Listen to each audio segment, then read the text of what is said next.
Hello welcome back to my channel. അപ്പോൾ ഇന്ന് നല്ലൊരു കിടിലൻ ഇഫ്താർ സ്നാക്കിൻ്റെ റെസിപ്പിയാണ് ഷെയർ ചെയ്യുന്നത്. നിങ്ങൾ എന്തായാലും ഈ ഒരു സ്നാക്ക് തയ്യാറാക്കി നോക്കണം കേട്ടോ. നല്ല ടേസ്റ്റാണ്, നല്ലൊരു അടിപൊളി ഫില്ലിങ്ങോട് കൂടിയാണ് നമ്മൾ ഈ ഒരു സ്നാക്ക് തയ്യാറാക്കി എടുക്കുന്നത്. ഒരെണ്ണം കഴിച്ചിട്ടുണ്ടെങ്കിൽ നമുക്ക് വീണ്ടും വീണ്ടും കഴിക്കാൻ തോന്നുന്ന അത്രക്കും ടേസ്റ്റാണ് കേട്ടോ. അപ്പോൾ നമുക്ക് ഈ ഒരു ഇഫ്താർ സ്നാക്ക് എങ്ങനെയാണ് തയ്യാറാക്കുന്നതെന്ന് കണ്ടു നോക്കാം. അതിനു മുമ്പായിട്ട് ഈ ഒരു ചാനൽ ആദ്യമായിട്ട് കാണുന്ന കൂട്ടുകാരുണ്ടെങ്കിൽ ഒന്ന് സബ്സ്ക്രൈബ് ചെയ്തിട്ട് സപ്പോർട്ട് ചെയ്യണം കേട്ടോ. അതുപോലെ തന്നെ ഈ റെസിപ്പി നിങ്ങൾക്ക് ഇഷ്ടമാവുകയാണെങ്കിൽ മറക്കാതെ ആ ലൈക്ക് ബട്ടൺ കൂടെ ക്ലിക്ക് ചെയ്യണം. അപ്പോൾ നമുക്ക് നല്ല ടേസ്റ്റി ആയിട്ടുള്ള ഈ ഒരു ഇഫ്താർ സ്നാക്ക് എങ്ങനെയാണ് തയ്യാറാക്കുന്നതെന്ന് നോക്കാം. അപ്പോൾ ഇതിനു വേണ്ടി ഞാനിവിടെ 3 കപ്പ് അളവിൽ മൈദപ്പൊടിയാണ് എടുത്തിട്ടുള്ളത്. മൈദപ്പൊടി വെച്ചിട്ടാണ് കേട്ടോ ഈ ഒരു സ്നാക്ക് തയ്യാറാക്കി എടുക്കുന്നത്. അപ്പോൾ നിങ്ങൾക്ക് മൈദപ്പൊടിക്ക് പകരം വേണമെങ്കിൽ ഗോതമ്പ് പൊടി വെച്ചിട്ടും ഈ ഒരു സ്നാക്ക് തയ്യാറാക്കി എടുക്കുക. അപ്പോൾ എല്ലാ പലഹാരങ്ങൾ പോലെയും മൈദപ്പൊടി വെച്ചിട്ട് തയ്യാറാക്കി എടുക്കുമ്പോഴായിരിക്കും കൂടുതൽ ടേസ്റ്റ് ഉണ്ടാവുക. ഇതിലേക്ക് ആവശ്യത്തിനുള്ള ഉപ്പും 2 ടേബിൾ സ്പൂൺ ഓയിലും ചേർത്ത് കൊടുത്തിട്ട് നന്നായിട്ടൊന്ന് സ്പൂൺ വെച്ചിട്ട് മിക്സ് ചെയ്യാം. ആദ്യം ഈ ഒരു ഓയിലും ഉപ്പൊക്കെ സ്പൂൺ വെച്ച് നന്നായിട്ട് മിക്സ് ചെയ്ത ശേഷം ആവശ്യത്തിനുള്ള വെള്ളം ഒഴിച്ചിട്ട് നമുക്ക് വീണ്ടും ഒന്ന് മിക്സ് ചെയ്യാം. അപ്പോൾ നമ്മൾ പൂരിക്കൊക്കെ കുഴച്ചെടുക്കുന്ന പോലെ കുറച്ച് വെള്ളം ഒഴിച്ചിട്ട് നല്ല പോലെ മിക്സ് ചെയ്തിട്ട് കൈ വെച്ചിട്ട് തന്നെ കുഴച്ചെടുക്കാം.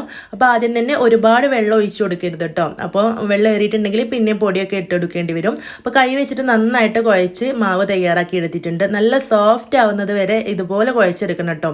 എന്നാലാണ് ആ ഒരു സ്നാക്ക് നല്ല ടേസ്റ്റ് ഉണ്ടാവുള്ളൂ. ഇനി ഒരു അല്പം ഓയിൽ തടവി കൊടുത്തിട്ട് നമുക്ക് ഫില്ലിംഗ് ഉണ്ടാക്കുന്ന അത്രയും സമയം ഇതൊന്ന് മാറ്റി വെക്കാം. ഇനി ഒരു ചട്ടിയിലേക്ക് 2 ടേബിൾ സ്പൂൺ ഓയിൽ ചേർത്ത് കൊടുത്തിട്ടുണ്ട്. അതിലേക്ക് എരിവിനാവശ്യമായിട്ടുള്ള പച്ചമുളക് ചേർത്ത് കൊടുക്കാം.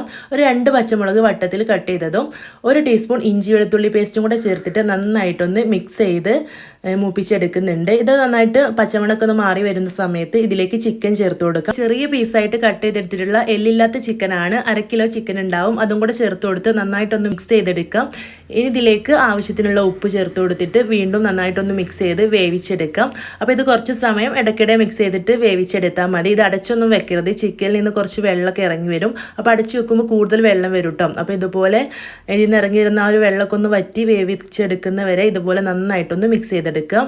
ഇനി ഇതിലേക്ക് സവോള ചേർത്ത് കൊടുക്കാം. ഒരു സവോള നല്ല സ്ലൈസ് ആയിട്ട് കട്ട് ചെയ്തിട്ട് അത് ചേർത്ത് കൊടുത്തിട്ടുണ്ട്. എന്നിട്ട് നല്ല പോലെ ഒന്ന് മിക്സ് ചെയ്ത് കൊടുക്കാം. അപ്പോൾ നിങ്ങൾക്ക് ഇഷ്ടമുള്ള ഒരു പച്ചക്ക് കഴിക്കാൻ കഴിയുന്ന ഏത് വെജിറ്റബിൾസും ഇതിലേക്ക് ചേർത്ത് കൊടുക്കുക കേട്ടോ. ക്യാരറ്റൊക്കെ ചേർത്ത് കൊടുക്കാം. ഞാൻ ഇതിലേക്ക് 1/2 കപ്പ് ക്യാബേജ് ഇതുപോലെ നീളത്തിൽ കട്ട് ചെയ്തതും ഒന്ന് മിക്സ് ചെയ്ത് കൊടുത്ത ശേഷം ഒരു 1/2 ക്യാപ്സിക്കം ഇതുപോലെ നീളത്തിൽ കട്ട് ചെയ്തതും കൂടെ ചേർത്ത് കൊടുത്തിട്ടുണ്ട്. അതും രണ്ടും കൂടെ ഒന്ന് മിക്സ് ചെയ്ത ശേഷം ഒരു മിനിറ്റ് ഒന്ന് അടച്ചു വെച്ചിട്ട് ഒന്ന് വേവിച്ചെടുക്കാം. ഒരുപാട് വെന്തൊന്നും പോവേണ്ട, ഇതുപോലെ ഒന്ന് വാടി കിട്ടിയാൽ മാത്രം മതിയാവും. അപ്പോൾ ഇനി നമുക്കിതിലേക്ക് മസാലപ്പൊടികൾ ചേർത്ത് കൊടുക്കാം. ഒരു 1/2 ടീസ്പൂൺ മഞ്ഞൾപ്പൊടി ചേർത്ത് കൊടുത്തിട്ടുണ്ട്. ഇനി ഒരു 1 ടീസ്പൂൺ കുരുമുളക് പൊടിയാണ് ചേർത്ത് കൊടുക്കുന്നത്. അപ്പോൾ കുരുമുളക് പൊടിയൊക്കെ നിങ്ങളുടെ എരിവിനനുസരിച്ചിട്ട് ചേർത്ത് കൊടുക്കുക കേട്ടോ. അതിനുശേഷം 1/2 ടീസ്പൂൺ ചില്ലി ഫ്ലേക്സ് വറ്റൽമുളക് പൊടിച്ചതും 1 ടീസ്പൂൺ ഗരം മസാല കൂടെ ചേർത്ത് കൊടുത്തിട്ട് നന്നായിട്ട് മിക്സ് ചെയ്ത് കൊടുക്കുന്നുണ്ട്. നന്നായിട്ട് വഴറ്റിയെടുത്ത ശേഷം ഇനി നമുക്ക് ഇതിലേക്ക് 2 ടേബിൾ സ്പൂൺ കെച്ചപ്പ് ചേർത്ത് കൊടുക്കാം, ടൊമാറ്റോ സോസ്. അതിൻ്റെ കൂടെ തന്നെ മല്ലിയില കൂടെ ചേർത്ത് കൊടുത്തിട്ട് നല്ല പോലെ ഒന്ന് മിക്സ് ചെയ്തെടുക്കാം. നന്നായിട്ട് മിക്സ് ചെയ്തെടുത്തിട്ടുണ്ട്. അപ്പോൾ നമ്മുടെ ഫില്ലിങ് ഇവിടെ റെഡി ആയിട്ടുണ്ട്. നല്ല ടേസ്റ്റിയാണ് കേട്ടോ ഈ ഒരു ഫില്ലിങ്. നിങ്ങൾ എന്തായാലും തയ്യാറാക്കി നോക്കാം, മറക്കരുത്. ഇനി നമുക്കിത് അടുപ്പിൽ നിന്ന് വാങ്ങി വെക്കാം. ഇനി നമുക്ക് നമ്മൾ കുഴച്ച് വെച്ചിട്ടുള്ള മാവ് ഒന്ന് ബോൾസ് ആക്കി എടുത്തിട്ട് പരത്തിയെടുക്കണം. അപ്പോൾ ഈ ഒരു സൈസിലുള്ള ബോൾസാണ് തയ്യാറാക്കി എടുക്കുന്നത്. ഇതുപോലത്തെ 12 ബോൾസാണ് കേട്ടോ ഈ ഒരു മാവ് വെച്ചിട്ട് തയ്യാറാക്കി എടുത്തിട്ടുള്ളത്. ഇനി നമുക്കിത് ഓരോന്നും മൈദപ്പൊടി തൂവിയിട്ടൊന്ന് പരത്തി കൊടുക്കാം. നല്ല തിന്നായിട്ട് വട്ടത്തിൽ പരത്തിയെടുക്കണം കേട്ടോ. ഓരോ ഷീറ്റായിട്ട് പരത്തിയെടുക്കുകയാണ് ചെയ്യുന്നത്. അപ്പോൾ ഇതുപോലെ ഒരെണ്ണം ഇവിടെ നല്ല തിന്നായിട്ട് വട്ടത്തിൽ പരത്തിയെടുത്തിട്ടുണ്ട്. അപ്പോൾ ഒരു ഷീറ്റ് വെച്ചിട്ട് നമ്മൾ 2 സ്നാക്കാണ് തയ്യാറാക്കി എടുക്കുന്നത്. അപ്പോൾ ഇതുപോലെ 12 ഷീറ്റ് വെച്ചിട്ട് 24 സ്നാക്ക് തയ്യാറാക്കി എടുക്കാൻ പറ്റും കേട്ടോ. അപ്പോൾ മുഴുവനായിട്ടും പരത്തി എടുത്തിട്ടുണ്ട്. ഇനി നമുക്കിതൊന്ന് ചൂടാക്കി എടുക്കണം. അപ്പോൾ ചൂടായ പാനിലേക്ക് ഇട്ട് കൊടുത്തിട്ടുണ്ട്.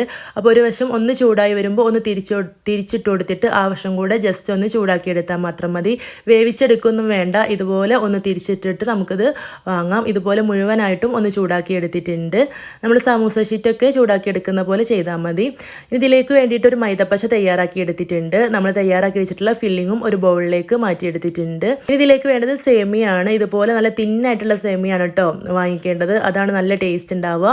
ഇനി മൈദ വെച്ചിട്ട് ഇതുപോലെ ഒരു മാവും കൂടെ തയ്യാറാക്കി എടുത്തിട്ടുണ്ട്. മൈദയിലേക്ക് വെള്ളം ഒഴിച്ചു കൊടുത്തിട്ട് ലൂസാക്കിയിട്ട് ഒരു മാവും കൂടെ തയ്യാറാക്കി വെച്ചിട്ടുണ്ട്. ഇനി നമുക്കിത് എങ്ങനെയാണ് തയ്യാറാക്കുന്നതെന്ന് കണ്ടു നോക്കാം. ഓരോ ഷീറ്റും ഹാഫായിട്ട് കട്ട് ചെയ്തെടുക്കണം കേട്ടോ. ഇനി ഇത് നമുക്ക് കോൺ ഷേപ്പിലൊന്ന് ഫോൾഡ് ചെയ്തെടുക്കാം. നല്ല ടൈറ്റിൽ കോൺ ഷേപ്പിൽ ഇതുപോലെ ഒന്ന് ഫോൾഡ് ചെയ്തെടുത്ത ശേഷം ഒരല്പം മൈദപ്പശ തേച്ച് കൊടുത്തിട്ട് ഒട്ടിച്ചു കൊടുക്കുക. അപ്പോൾ നല്ലൊരു അടിപൊളി കോൺ നമുക്ക് കിട്ടും. ഇനി ഇതിലേക്കാണ് നമ്മൾ ഫില്ലിങ് നിറച്ച് കൊടുക്കേണ്ടത്. അപ്പോൾ ഒരു 2-2.5 ടീസ്പൂൺ ഫില്ലിങ് നിറച്ച് കൊടുക്കുക കേട്ടോ. നന്നായിട്ട് തന്നെ ഫില്ലിങ് ഉണ്ടാകുമ്പോഴാണ് നല്ല ടേസ്റ്റ് ഉണ്ടാവുക. നന്നായിട്ടൊന്ന് പ്രസ് ചെയ്ത് കൊടുത്ത ശേഷം നമ്മൾ തയ്യാറാക്കി വെച്ചിട്ടുള്ള ആ മൈദമാവിൽ ഇതിൻ്റെ മുകൾ ഭാഗം ഒന്ന് ഡിപ്പ് ചെയ്ത് കൊടുത്തിട്ട് ഈ ഒരു സേമിയ വെച്ചിട്ട് കോട്ട് ചെയ്തെടുക്കാം. ഈ ഒരു മുകൾ ഭാഗവും ഈ ഒരു സൈഡ് ഭാഗവും സേമിയ വെച്ചിട്ട് ഇതുപോലെ കോട്ട് ചെയ്തെടുക്കുക കേട്ടോ. അപ്പോൾ ഒരെണ്ണം ഇവിടെ റെഡിയാക്കി എടുത്തിട്ടുണ്ട്.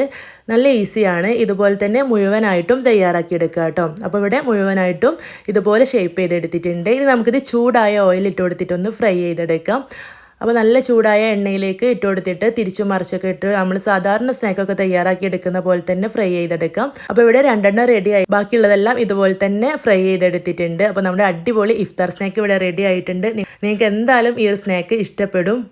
അപ്പോൾ എല്ലാവരും തയ്യാറാക്കി നോക്കണം. ഇഷ്ടമായിട്ടുണ്ടെങ്കിൽ ലൈക്ക് ചെയ്യണം. ഫ്രണ്ട്സിനും റിലേറ്റീവ്സിനും ഒക്കെ ഷെയർ ചെയ്ത് കൊടുക്കണം. ഫാമിലി ഗ്രൂപ്പുകൾക്കൊക്കെ ഷെയർ ചെയ്ത് കൊടുക്കണം കേട്ടോ.